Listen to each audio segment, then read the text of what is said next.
Alright, welcome to Franchise Friday. Continuing, we are now at Lethal Weapon 3. Alright.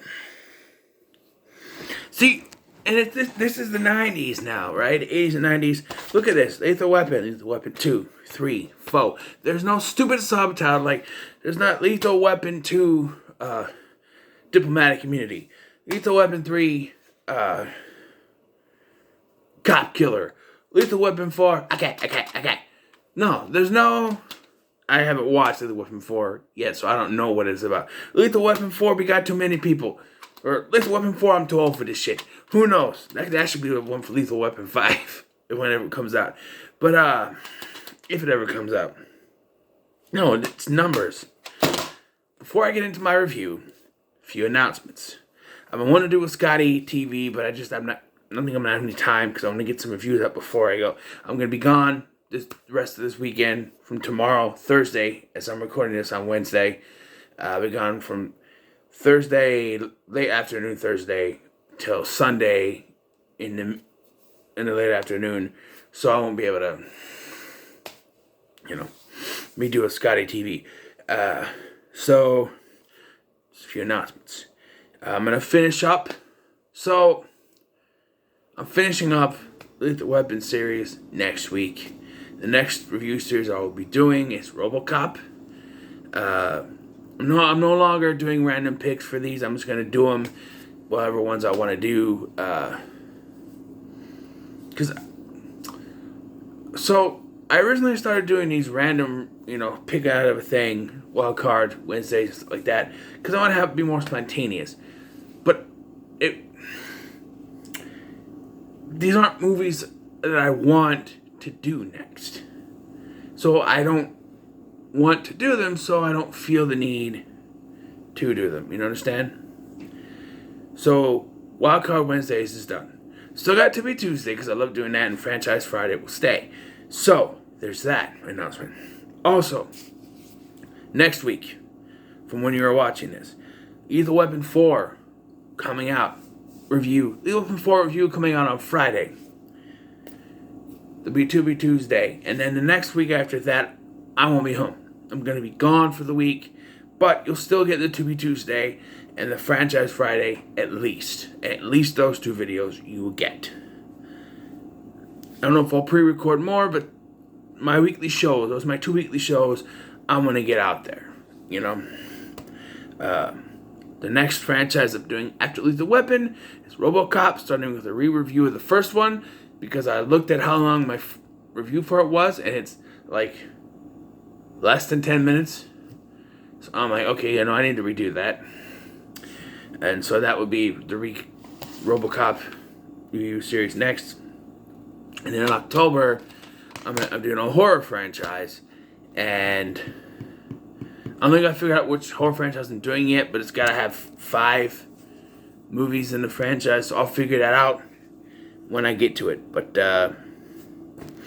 so, let's get to Lethal Weapon 3, alright? So, Lethal Weapon 3 brings back Richard Donner as the director. Shane Black is no longer the writer, but that doesn't matter because it's still pretty good. The writing is still pretty good. I feel like there's a bit more filler in this than before, but... and we'll get to it. It also brings back Mel Gibson, Danny Glover, Joe Pesci. And we have a new addition in Rene Russo as Internal Affairs Officer Lorna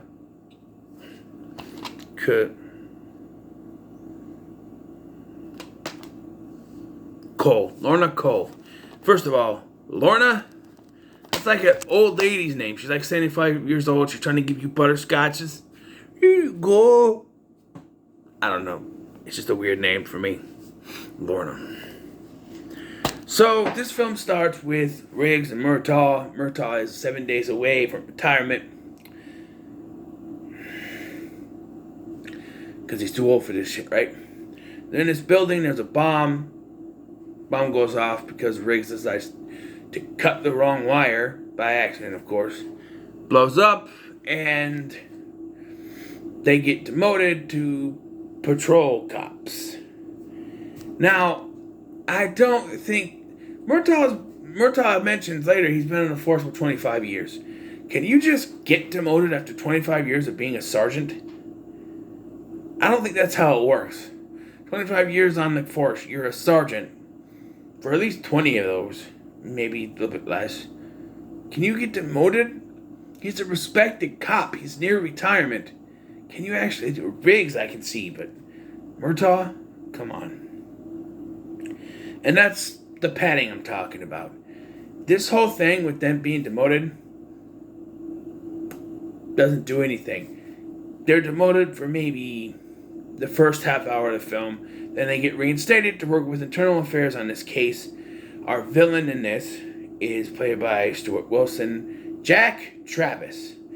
He's an ex-cop. That's probably the coolest cop name you ever heard, Jack Travis. Kind of reminds me of, was it Jack Traven?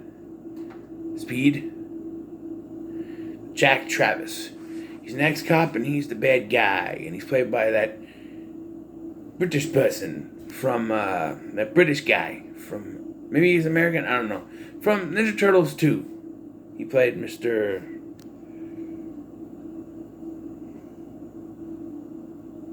I forgot his name in that movie. That's what it matters. Walker. Played Walker in that movie. And we get the Clint Eastwood joke. But here, he's got a ridiculous mustache. I don't know why he has the mustache, but he's the villain. And we see him, like, kill some guy by putting him in concrete. Cement, whatever. So during the investigation, they find this guy named Billy, which they arrest at the beginning of the film. After the explosion, they arrest him, and that's how they're brought in. And they lead him to Travis, who Lorna knows, but also so does Leo. Leo gets his back with more, okay. But at least they know how to. I think maybe they realized there was too much of him in the second one because he's not in this one that much. He's there to help them out. The thing on the ice, he gets shot and he's in a hospital for a while. Then he shows up towards the end of the film to help out a little bit. And then the wrap-up scene at the end of the film. He is trying to sell Roger's house because they're going to retire. I got a question, though. Where are they going to go? Like, yeah, they want to sell the house, but where are they going to go? I mean, I get it if all your kids have moved out and you and your wife want to retire somewhere, but all his kids, I think, are still living in the house. By now, Rhiannon's got to at least be 20 years old. She's out there, she's doing movies. She's got to at least be over 18. He's 20. They established that his son, Nick, is 15. And then the other son has to be, right? How many kids they got? 3? No, their other child is... So they're nowhere near, even the kids behind and retiring somewhere else. So I don't understand. And within the continuity, Murtaugh has to be... You can't retire till you're like 67 years old, right? Back then it was probably more, probably less, but he's got to, let's see. First one took place in 1997 and he was 50 years old, right? So this is now 92, so 8, 9, 90, 91, 92. It's 5 years later, so he's at least 55. That's not the age of retirement, but you never know. You can retire early. You're a cop. Maybe, I don't know. But,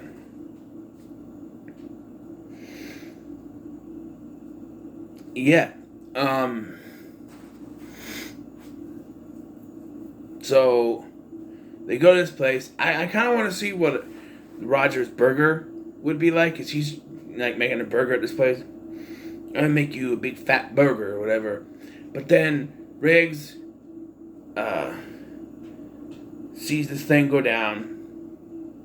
People, they got guns, and ends up being a shootout. Murtaugh kills the guy. It ends up being his son Nick's best friend, who's also 15. They mentioned him earlier at the beginning of the film. What happened to Daryl? And he's all right. He's around. And he's like, it's Daryl. Oh, they mentioned him earlier, so when this happened, you know who he was. And it is one of the more darker moments of the film. Like, it really affects Murtaugh because he knows this kid. He grew up with his son. He knows him. It's been in his house, Someone is supplying these kids with guns and they need to stop them. More than just that, they have special bullets called cop killers, hollow points.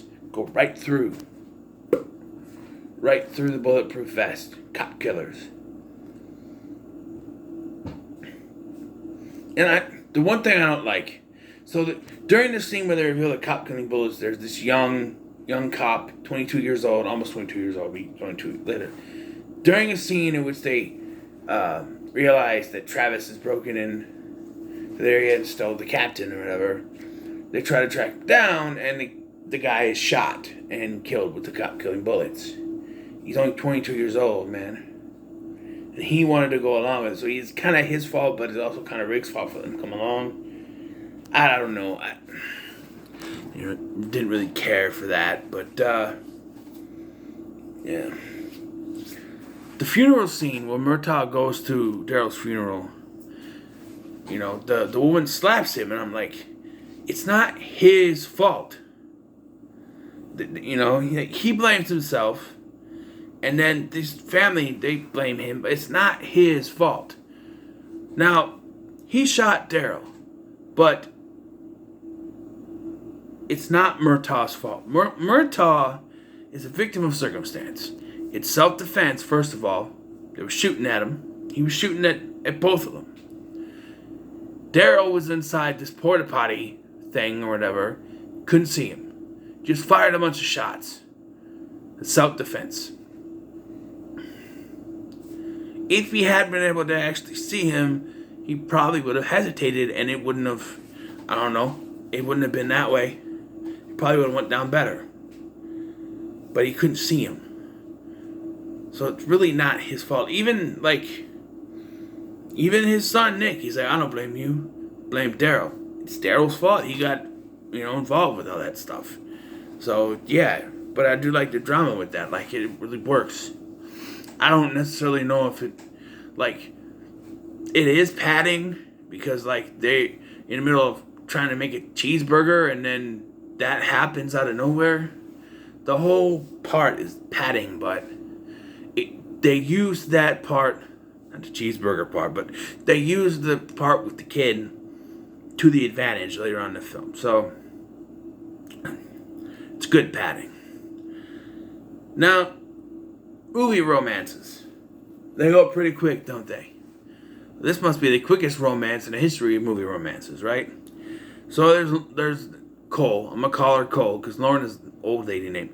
Cole and Riggs, they're at each other's throats. And, they get shot at, they went down, And so Cole takes him back to her place, getting fixed up. He's in his freaking underwear. They're arguing and then start kissing and making out, and it's assumed that they do it. Then all of a sudden, throughout the rest of the film, they're saying, babe, baby, honey, and then they meet up with each other later and they kiss, and it's like, okay, when did they become a couple? This is the director's cut. Is there still scenes missing from the director's cut? It's like they had one night of sex.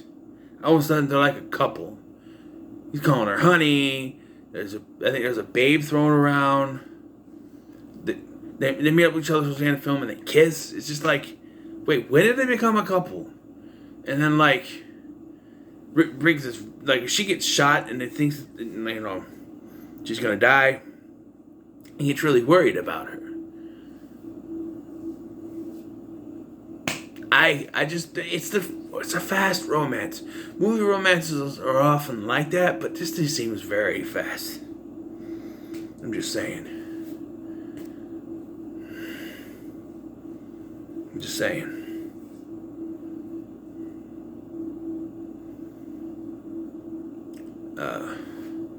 Things break down when Riggs goes to talk to Murtaugh when he's drunk on his boat, and finally, comes up that Riggs doesn't want him to retire because he'll be alone, but all of his, what he was complaining about, oh, you're my family, I want my family to retire. yeah, he's moving, but like you can still talk to him, right? Again, though, why are they moving? I don't understand why they're moving.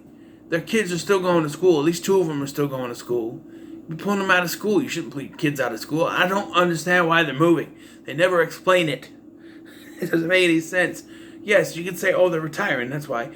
But the kids aren't retired. The kids, no. It just doesn't make sense. I don't know. And Riggs has two dogs. But I don't know if one of them is the same dog, Eddie, from before. Maybe he passed away 5 years. Who knows? You know. Let's see. Leo. The villain. So the villain, he's probably the darkest villain. I like him better than the guy from the second one. I don't remember the guy's name. Josh Ackland's character. I like him better than that guy because at least he's willing to get his hands dirty. Like, he kills the guy in his cement. He doesn't put the cement in, but he got in his cement. He himself kidnaps the captain. He's involved in gun shootouts. He gets his hands dirty. He doesn't hide behind diplomatic immunity. He gets his hands dirty. I like him better. He's a better villain in my opinion than the guy from the second film because he does more. You know what I mean? So I do like that. What else can I say? Score, still Michael Kamen, right?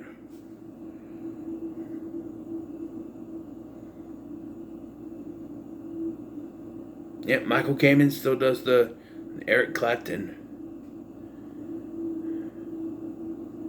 Again, very good. Richard Donner, fantastic director. The action scenes in this are pretty good. The explosions, gun shootouts. There's a scene in which Rene Russo gets to do a back kick. And then Riggs does it later in the police station. He tries to have Roger do it, but Roger kicks the water thing. And you have, okay, so I know you gotta have Mary Ellen Trainor in your movie as Richard Donner. She was in Goonies. She was in the first two. But she's pointless in this, man. She has, like, 2 cameos. She shows up, like, she knows about what Murtaugh's going through. And he's like, you need to talk to me. Just talk to me. He goes, no, I'm fine. After kiss her, she goes, I think we should talk. And I'm just like, I think so far this is, like, at least necessary she's been. At least in the first one, Riggs needed to be talked to. The second one, I don't even know if she really did anything, and I don't know. She's more of a useless cameo in this one. I just don't get it. So, okay, here's something I want to talk about. Rhiannon, I guess, is an actress in this one. She's doing this commercial, but Riggs just sees a guy holding her up at gunpoint. So Riggs comes in, jumps the guy. It turns out it's a movie set. She gets fired, which I don't know. Okay, I see that. Oh, he's your friend. You're fired. And then Riggs, like, beats the shit out of this guy, basically. And he does it, like, come on. He coerces him to give her job back by doing this. And, like, how long will that work for? Because, like, you get your job back. As soon as they're gone, he's like, no, you're still fired. And I'm calling the police chief on that guy for unnecessary roughness. Well, first of all, yes, what Riggs did was unnecessary, but it was a misunderstanding. If you're a cop, you see a guy holding a gun, holding someone that you know and care for, as if they are your family, you're not going to think, you're going to react, That's my niece, basically, right? Boom. You're going to run after. You're not going to think. It was a misunderstanding, and I don't think it was right to fire her over it. It was a misunderstanding. He didn't know, right? I don't know. But she gets her job back, so that's important.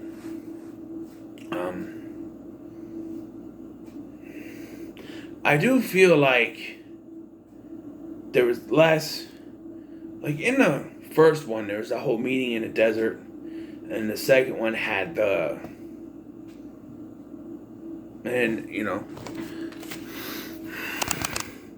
don't know. It was good. I'm not even going to say it was disappointing, because I liked it fine. I think it's not as good as the last two. So I'm going to give it an 8 out of 10. It's still good. And the guys still have great chemistry. You know, the action's good. The comedy's good. I thought Renee Russo was going to bring it down. Because I remember her being kind of she's on par with them. She is really good. I don't know why I thought she, dumbed this down. You got to understand. I've seen the first one a bunch of times. Whenever it's on TV, I'll put it on. Whatever, no matter what part it's at, I'll watch it. But the other 3 sequels, I've only watched 1 time each. Now, 2 times each. When I bought this set, I watched them all once. So I'm rewatching them for the first time in years. So I'm not remembering them all. But this was actually pretty good. 8 out of 10, like I said. So, yeah. We're almost finished with this. Before I go, I was going to add Loaded Weapon 1 to this. But I don't think I'll be able to order it from eBay and get it here to do it for the 5th weekend. Plus, I got to even stuff up so that October can have all 5. So, probably not going to happen, but eventually I'll get it and do it. But Lethal Weapon 3, 8 out of 10. What are your thoughts on Lethal Weapon 3? Let me know in the comments below. Make sure to like, share, and subscribe. Thanks for watching. I've been Scotty, and I'll see you in the next one.